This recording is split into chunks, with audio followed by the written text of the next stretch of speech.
Latar belakang munculnya aliran psikologi kognitif. Gagasan psikologi kognitif muncul pada tahun 1956 dan George Miller seringkali disebut-sebut sebagai pendirinya.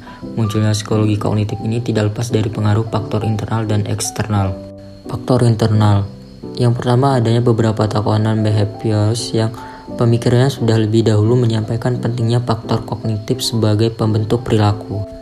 Contohnya adalah keyakinan. Seseorang individu yang memiliki keyakinan kuat bahwa ia mampu mencapai tujuan yang diinginkan cenderung akan memiliki perilaku yang proaktif dan gigih dalam mengejar tujuan tersebut. Yang kedua, adanya ide-ide psikologi kognitif yang muncul di kalangan penganut behaviorism dan adanya beberapa peneliti mengenai isu-isu psikologi kognitif.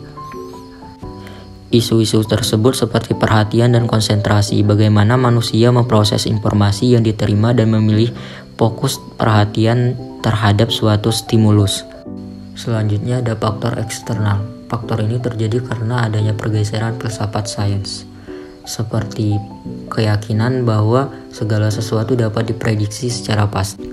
Perkembangan teori informasi, seperti mengkaji bagaimana informasi disebarkan dan diproses dalam masyarakat, dan bagaimana pengaruh informasi tersebut terhadap perilaku manusia.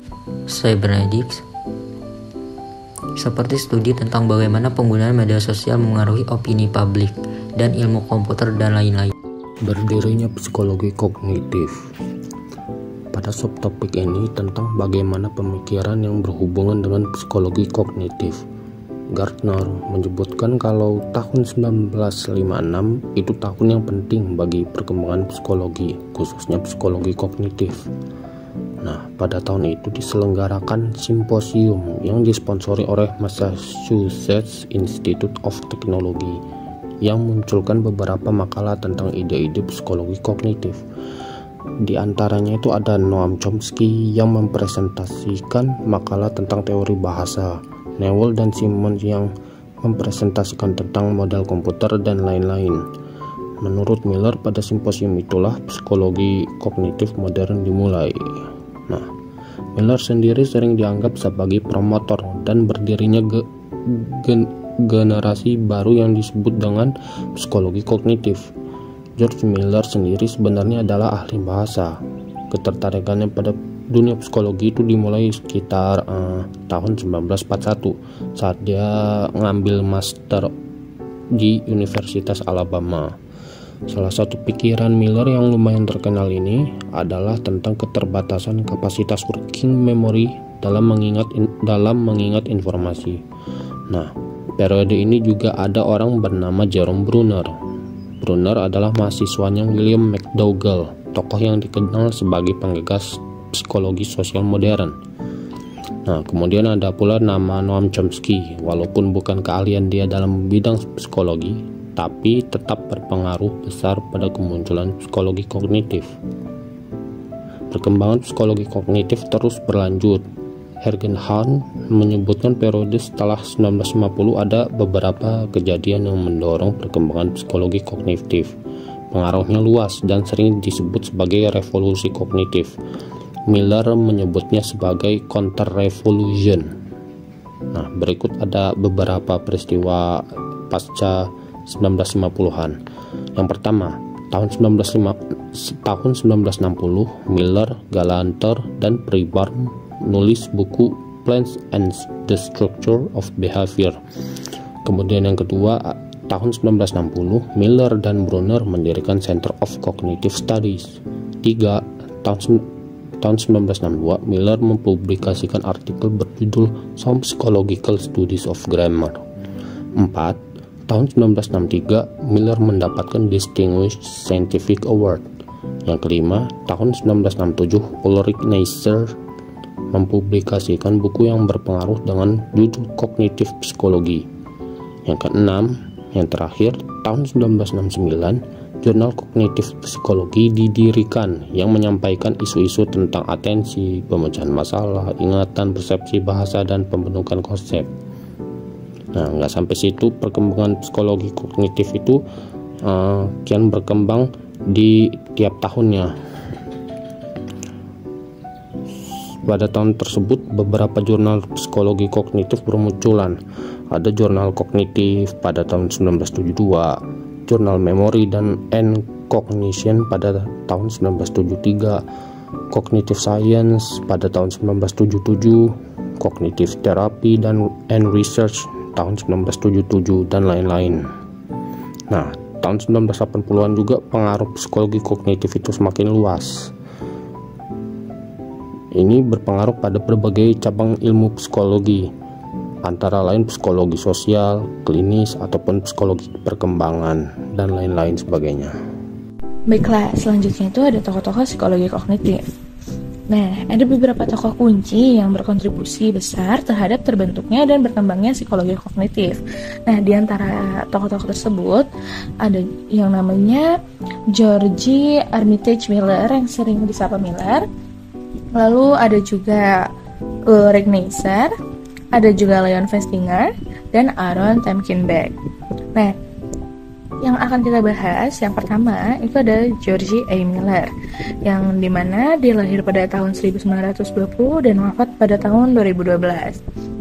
Nah, Miller lahir pada tanggal 3 Februari 1920 dengan nama George Armitage Miller.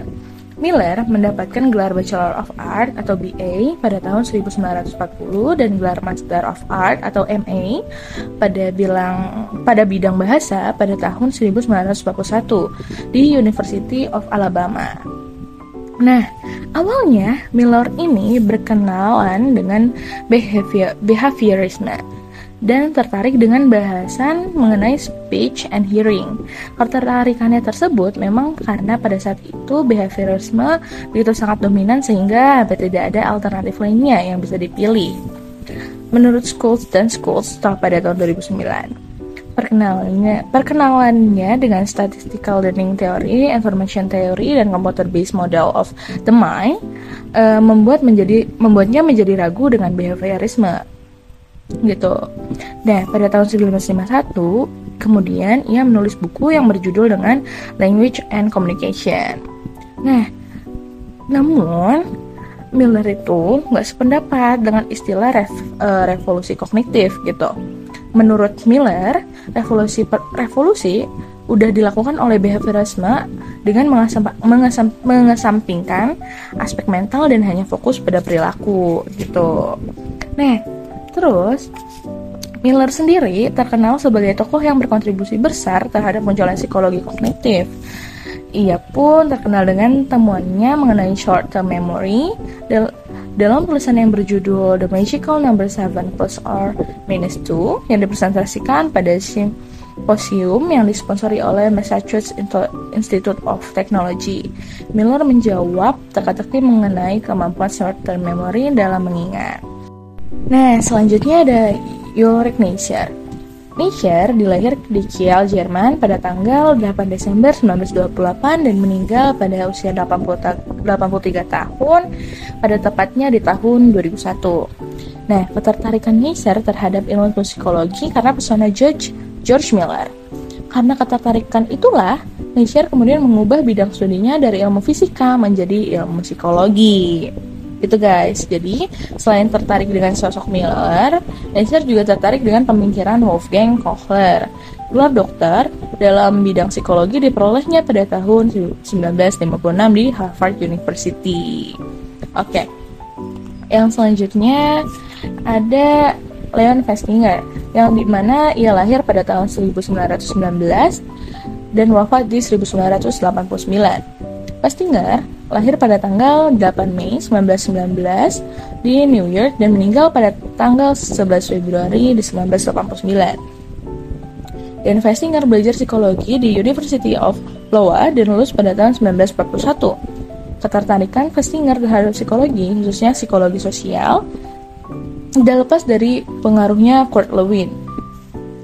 Festinger pernah mengikuti kelas yang diampu oleh Kurt Lewin dengan melakukan penelitian bersama dengannya.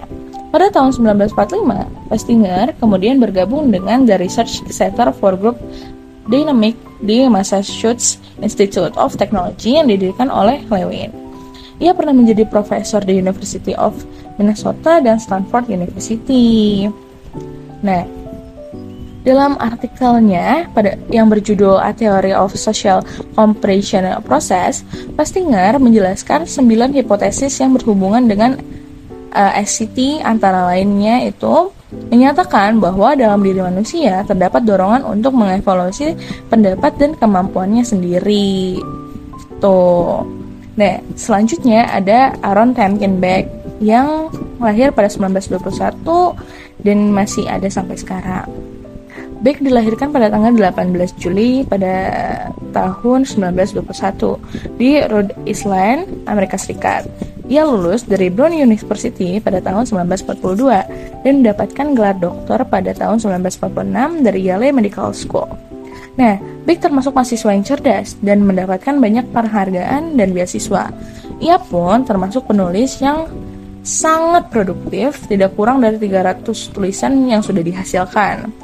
Buku-bukunya yang dia tulis itu antara lain ada The Diagnosis and Management of Depression, ada Cognitive Therapy and the Emotional Disorder, ada The Integrative Power of Cognitive Therapy yang dia tulis bareng sama Brad Alford pada tahun 1998, ada Cognitive Therapy of Anxiety Disorder Science and Practice yang ditulis bareng sama dengan David Clark pada tahun 2010 dan lain-lainnya. Awalnya Beck tertarik dengan neurologi, tapi kemudian ia berkarir dalam ilmu psikiatri. Pada tahun 1954, Beck bergabung dengan Departemen Psikiatri di University of Pennsylvania dan menjadi profesor emeritus dalam bidang psikiatri di universitas yang sama. Baik, materi terakhir yaitu pendekatan dalam psikologi kognitif. Pendekatan dalam psikologi kognitif ini terbagi menjadi 3, yaitu psikologi eksperimen, komputer modeling, kognitif neuropsikologi. Psikologi eksperimen ini yaitu proses menggali persepsi, belajar, mengingat, dan berpikir dengan menggunakan metode eksperimen. Contohnya yaitu eksperimen pengaruh warna pada emosi. Eksperimen sederhana dapat kita lakukan dengan mengamati bagaimana warna ruangan mempengaruhi suasana hati kita. Misal, kita bisa mengecat 2 ruangan dengan warna yang berbeda, satu dengan warna cerah seperti kuning atau oranye, dan yang lain dengan warna netral seperti putih atau abu-abu, dan mengukur suasana hati atau tingkat stres kita setelah kita menghabiskan waktu mengecat di setiap ruangan. Yang kedua yaitu komputer modeling. Pendekatan komputer modeling memandang fungsi kognitif manusia seperti sistem pemrosesan informasi pada komputer, atau yang biasa disebut juga dengan information processing system psikologi. Contohnya yaitu pada peramalan cuaca. Model komputer digunakan untuk memprediksi kondisi cuaca berdasarkan data atmosfer. Dengan menggunakan simulasi numerik, meteorolog dapat memberikan perkiraan cuaca yang membantu kita merencanakan aktivitas sehari-hari, seperti perjalanan, acara luar ruangan, atau persiapan menghadapi cuaca ekstrim. Pendekatan terakhir adalah kognitif neuropsikologi, yaitu pendekatan yang menaruh perhatian pada bagaimana aktivitas otak kita melakukan pemrosesan informasi kognitif. Contohnya yaitu pada penelitian di Universitas Indonesia oleh Dr. Rahmat Hidayat dari Fakultas Psikologi UI telah melakukan berbagai penelitian tentang neuropsikologi kognitif, termasuk studi tentang memori, persepsi, dan bahasa pada pasien dengan gangguan otak. Beberapa penelitian juga fokus pada gangguan neuropsikologis seperti demensia dan stroke, serta bagaimana intervensi psikologi dapat membantu proses rehabilitasi. Kemudian ada keterikatan dengan biopsikologi dan psikologi evolusi. Biopsikologi adalah ilmu psikologi yang berusaha menjelaskan gejala-gejala psikologis dengan menggunakan penjelasan biologis. Contohnya yaitu pengaruh gizi pada fungsi otak. Pengaruh gizi pada fungsi otak ini terbagi menjadi 2, yaitu asam lemak omega 3 dan gula darah dan konsentrasi. Asam lemak omega 3 yang ditemukan dalam ikan seperti salmon dan tuna penting untuk fungsi otak dan kesehatan mental. Konsumsi omega 3 yang cukup dapat meningkatkan fungsi kognitif dan mengurangi risiko gangguan mental seperti depresi dan kecemasan. Gula darah dan konsentrasi, kadar gula darah yang stabil penting untuk fungsi kognitif optimal. Mengonsumsi makanan yang tinggi gula dapat menyebabkan lonjakan dan penurunan kadar gula darah yang dapat memengaruhi konsentrasi dan energi sepanjang hari. Terus ada psikologi evolusi. Psikologi evolusi merupakan ilmu psikologi yang banyak dipengaruhi oleh teori evolusi Darwin. Contoh tentang teori evolusi Darwin yaitu variasi dalam populasi. Setiap populasi organisme memiliki variasi dalam ciri-ciri mereka. Variasi ini bisa berupa ukuran, bentuk, warna, atau kemampuan fisik dan perilaku. Variasi ini sebagian besar diwariskan dari orang tua ke keturunan.